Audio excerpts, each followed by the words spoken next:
അപ്പോൾ നമ്മൾ ഇന്നലെ രാത്രി ഒരു 9 മണിയൊക്കെ ആയപ്പോൾ നമ്മൾ തിരുച്ചിറപ്പള്ളിയിലെത്തി. പിന്നെ നമ്മൾ റൂം തിരക്കി കുറേ നടന്നതിന് ശേഷം പിന്നെ നമ്മൾ 10 മണിയൊക്കെ ആവുമ്പോഴാണ് റൂം കിട്ടിയത്. അപ്പോൾ ഇന്നലെ വന്ന് നമ്മൾ റൂമിൽ വന്ന് റെസ്റ്റ് ചെയ്തതിന് ശേഷം ഇന്നിപ്പോൾ ഇതാണ് നമ്മൾ റൂം. അപ്പോൾ ഇന്നിപ്പോൾ രാവിലെ ശ്രീരംഗത്തേക്ക് പോകാനുള്ള പരിപാടിയാണ്. അപ്പോൾ ഇനിയിപ്പോൾ ബസ് കാത്തിന് പുറത്തേക്ക് തന്നെ ഇറങ്ങണം. നമ്മൾ ഇവിടെ നിന്ന് ഇറങ്ങുന്ന സ്ഥലത്ത് തന്നെയാണ് ബസ് സ്റ്റോപ്പൊക്കെ വരുന്നത്. അപ്പോൾ ഒരു 15 മിനിറ്റത്തെ യാത്ര ഉണ്ട്. ഇവിടെ നിന്നൊരു 10 കിലോമീറ്റർ ഉണ്ട് ശ്രീരംഗത്തേക്ക്. അപ്പോൾ നമുക്ക് ശ്രീരംഗത്തേക്ക് പോകാം. രാവിലെ 7 മണി കഴിഞ്ഞപ്പോൾ തന്നെ ഞങ്ങൾ ശ്രീരംഗത്തേക്കുള്ള ബസ്സിൽ കയറി. തമിഴ് ഭക്തിഗാനങ്ങൾ യാത്രയിലുടനീളം ബസ്സിൽ കേൾക്കുന്നുണ്ടായിരുന്നു. തിരുച്ചിറപ്പള്ളിയിൽ നിന്നും ശ്രീരംഗത്തേക്ക് 7 കിലോമീറ്ററാണ് വരുന്നത്. ബസ് ചാർജ് വന്നിട്ട് 15 രൂപയാണ്. കാവേരി നദിക്ക് കുറുകെയുള്ള പാലമാണ് ഈ കാണുന്നത്. പാലം കഴിയുമ്പോൾ ശ്രീരംഗം എന്ന ദ്വീപ് നഗരത്തിലേക്ക് എത്തും. അപ്പോൾ ഇപ്പോൾ നമ്മൾ ശ്രീരംഗനാഥ സ്വാമി ക്ഷേത്രത്തിൻ്റെ ആ രാജഗോപുരത്തിൻ്റെ അടുത്ത് എത്തിയിട്ടാ. അത് ഞാൻ കാണിച്ചു തരാം കേട്ടോ.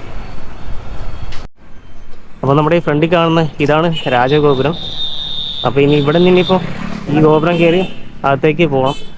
ഇവിടെ നിന്ന് കുറച്ചുകൂടെ നടക്കാറുണ്ട്. ഈ ശ്രീരംഗം എന്ന് പറയുന്നത് ഒരു ദ്വീപ് നഗരമാണ് കേട്ടോ. അതായത് കാവേരി നദിക്ക് സെൻട്രലായിട്ടാണ് ഈ ഒരു നഗരം വരുന്നത്. അപ്പോൾ നമ്മൾ തിരുച്ചിറപ്പള്ളിയിൽ നിന്ന് ഏകദേശം ഒരു 7 കിലോമീറ്ററാണ് ശ്രീരംഗം സ്വാമി ക്ഷേത്രത്തിലേക്കുള്ള ദൂരം എന്ന് പറയുന്നത്. അപ്പോൾ ഈ കാണുന്ന പോലെ തന്നെ ഒരു 21 ഗോപുരങ്ങളുണ്ട് ഈ ക്ഷേത്രത്തിന്. രാവിലെ ഈ ക്ഷേത്രത്തിൻ്റെ സൈഡിലെ കടകളൊക്കെ അടച്ചിരിക്കുന്നു. ഇപ്പം കുറച്ച് നാൾ കഴിയുമ്പോഴത്തേക്ക് കടകളൊക്കെ ഓപ്പൺ ആവും.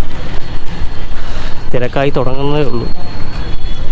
അപ്പം നമ്മൾ ബസ് ഇറങ്ങിയിട്ട് ഇങ്ങനെ നടന്ന് ഈ തെരുവ് കൂടെയൊക്കെ നടന്ന് വീഡിയോ ഒക്കെ എടുത്തിങ്ങനെ പയ്യെ നടന്ന് മുന്നോട്ട് പോയിക്കൊണ്ടിരിക്കും. ആ ക്ഷേത്രത്തിൻ്റെ ആ ഒരു ഗോപുരത്തിൻ്റെ ഏറ്റവും താഴെ ഈ മഹാവിഷ്ണുവിൻ്റെ ഒരു പ്രതിമയാണ് കേട്ടോ.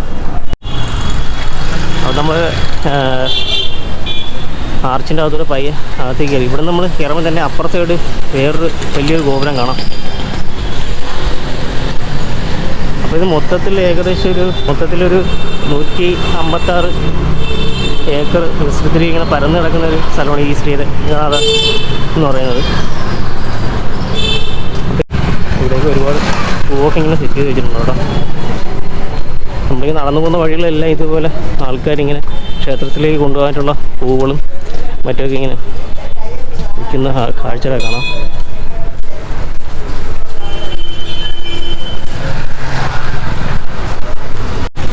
രാജഗോപുരത്തിൻ്റെ അകത്തൂടെ കയറി നമ്മൾ ഇപ്പുറം സൈഡ് വരുമ്പോഴത്തേക്ക് ഇതിൻ്റെ പുറകുവശം കാണാം കേട്ടോ. ഇതുപോലെയാണ് ഒരു പുറകുവശം കാണുന്നത്. ഇവിടെ എത്തുമ്പോൾ പിന്നെ നമുക്കിതുപോലെ ഒരു ഗോപുരം കാണാം. ഇത് ഇനി കയറി അകത്തേക്ക് പോകണം. മൊത്തം 21 ഗോപുരം കേട്ടോ. അതിൽ ഏറ്റവും വരുന്നത് ഈ രാജഗോപുരമാണ്.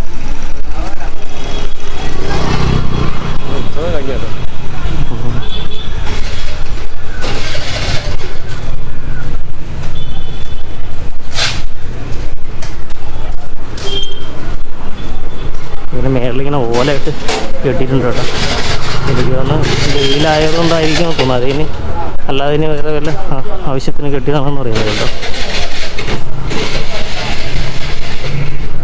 നമ്മളിങ്ങനെ നടന്നു വരുന്ന വഴിയിൽ ഇവിടെ ഈ സൈഡിൽ ആനയെ നിർത്തിയിട്ട് ആൾക്കാരൊക്കെ അതിനോട് നിന്ന് ഫോട്ടോയൊക്കെ എടുക്കുന്നതാണ് കേട്ടോ. ഈ സൈഡിൽ ഒരു ആന ഇപ്പോൾ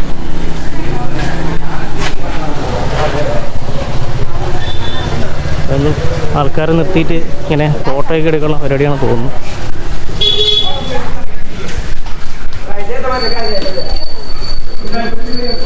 നമ്മൾ അവിടെ നിന്ന് കയറുമ്പോഴത്തേക്ക് പിന്നും അടുത്തൊരു ഗോപുരത്തിൻ്റെ ഫ്രണ്ടിലേക്കാണ് വരുന്നത്.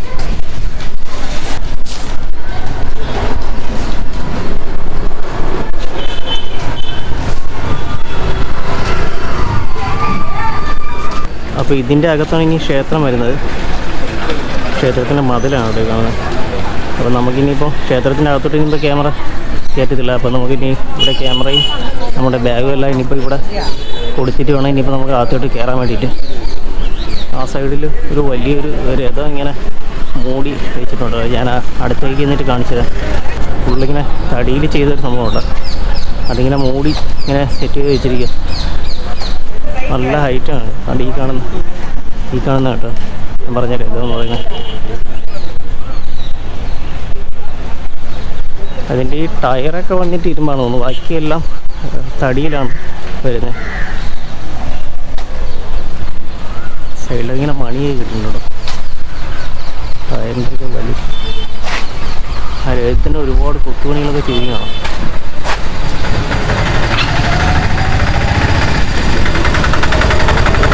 അപ്പോൾ ഇനിയിപ്പോൾ പോയി ചെരുപ്പൊക്കെ വെച്ചിട്ട് ഇനിയിപ്പോൾ അകത്തോട്ട് കയറാം. ക്യാമറ എന്തായാലും അകത്തോട്ട് കയറ്റത്തില്ല. അപ്പോൾ നമുക്കിനി ചെരുപ്പും ബാഗൊക്കെ ഇവിടെ കൊണ്ട് വയ്ക്കാം. അപ്പോൾ ഇനി ഇവിടെ നിന്ന് ഇപ്പോൾ കുറച്ചും കൂടെ ദൂരം പോകുമ്പോഴത്തേക്ക് ഇനി ഇതിൻ്റെ അടുത്താണ് ഇനി വെള്ളഗോപുരം എന്ന് പറയുന്ന സ്ഥലം. അപ്പോൾ അത് കാണാനായിട്ട് ഇനി നമ്മൾ റോട്ടിൽ നിന്ന് നടന്ന് പോയിക്കൊണ്ടിരിക്കുന്നത്. അപ്പോൾ കുറച്ചുകൂടെ പോയാൽ മതി.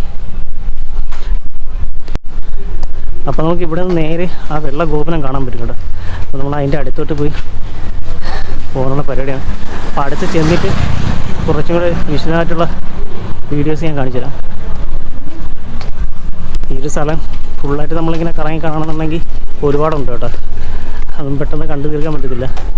ഇവിടെ മൊത്തം ഒരു 156 ഏക്കറിലാണ് ഈ ഒരു ക്ഷേത്രം നിൽക്കുന്നത്. അപ്പോൾ അത്രയും ചുറ്റി നടന്ന് കാണാൻ ഒരു ദിവസം കൂടുതൽ വേണ്ടി വരും.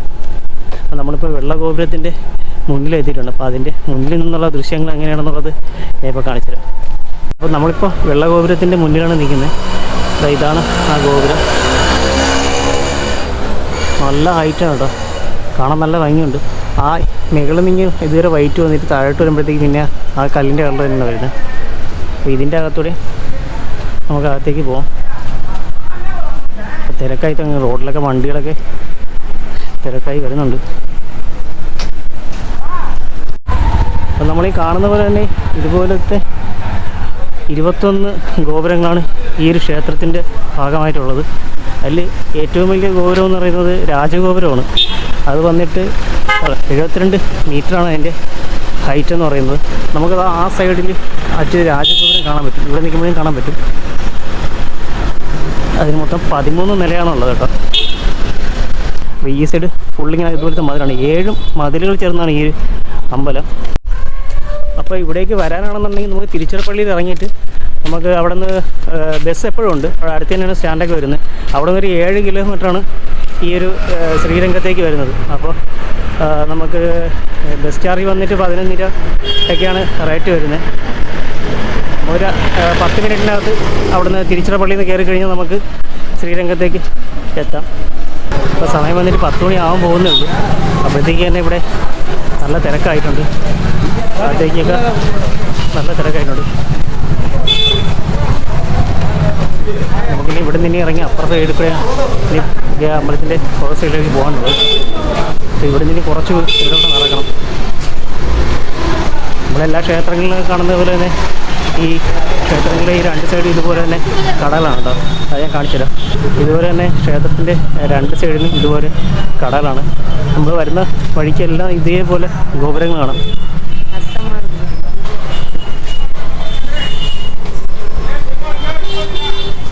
എല്ലാ ക്ഷേത്രങ്ങളിലൊക്കെ കാണുന്ന പോലെയുള്ള കച്ചവടങ്ങളും കാര്യങ്ങളൊക്കെ തന്നെയാണ്. അപ്പോൾ നമ്മൾ ശ്രീ രംഗനാഥ സ്വാമി ക്ഷേത്രത്തിൻ്റെ അകത്ത് പോയി ദർശനമൊക്കെ കഴിഞ്ഞ് പുറത്തിറങ്ങിയിട്ട് അപ്പോൾ ഇനിയിപ്പോൾ നമുക്ക് ഇവിടേക്കൊന്ന് ചുറ്റിക്കിറങ്ങിയത് കാണണം. അതിനുശേഷം നമ്മൾ ഇതുവരെ കാപ്പി കുടിച്ചില്ല, അപ്പോൾ ഇനി കാപ്പി കുടിക്കണം. അപ്പോൾ അങ്ങനെ 1-2 പരിപാടിയുണ്ട്. അപ്പോൾ അത് കഴിഞ്ഞിട്ട് നമ്മൾ അടുത്ത സ്ഥലത്തേക്ക് പോകാനായിട്ടുള്ള പരിപാടിയാണ്. അപ്പോൾ നല്ല വെയിലായി തുടങ്ങിയിട്ടുണ്ട്. അപ്പോൾ അതിന് മുമ്പ് തന്നെ അടുത്ത ബസ് പിടിച്ച് ഇനി അടുത്ത സ്ഥലത്തേക്ക് പോകണം. അവിടെ ഇപ്പോൾ ഫുഡ് കഴിക്കാനായിട്ട് പോയി ദോശയും സാമ്പാറും അങ്ങനെ എന്തെങ്കിലുമൊക്കെ മേടിച്ച് കഴിക്കാൻ കഴിയും. ലൈറ്റായിട്ട് കഴിച്ചിട്ട് ഇനിയിപ്പോൾ അടുത്ത സ്ഥലത്തേക്ക് പോകാനുണ്ട്. ഇനി ഇവിടെ നിന്ന് കഴിച്ചിട്ട് കൈയാണ്.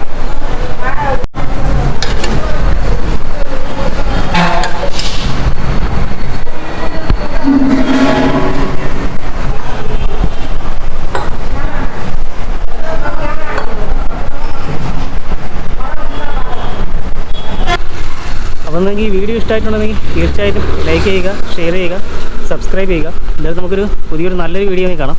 അപ്പോൾ നമ്മളിനി അടുത്ത സ്ഥലത്തേക്ക് പോകാനുള്ള പരിപാടിയാണ്.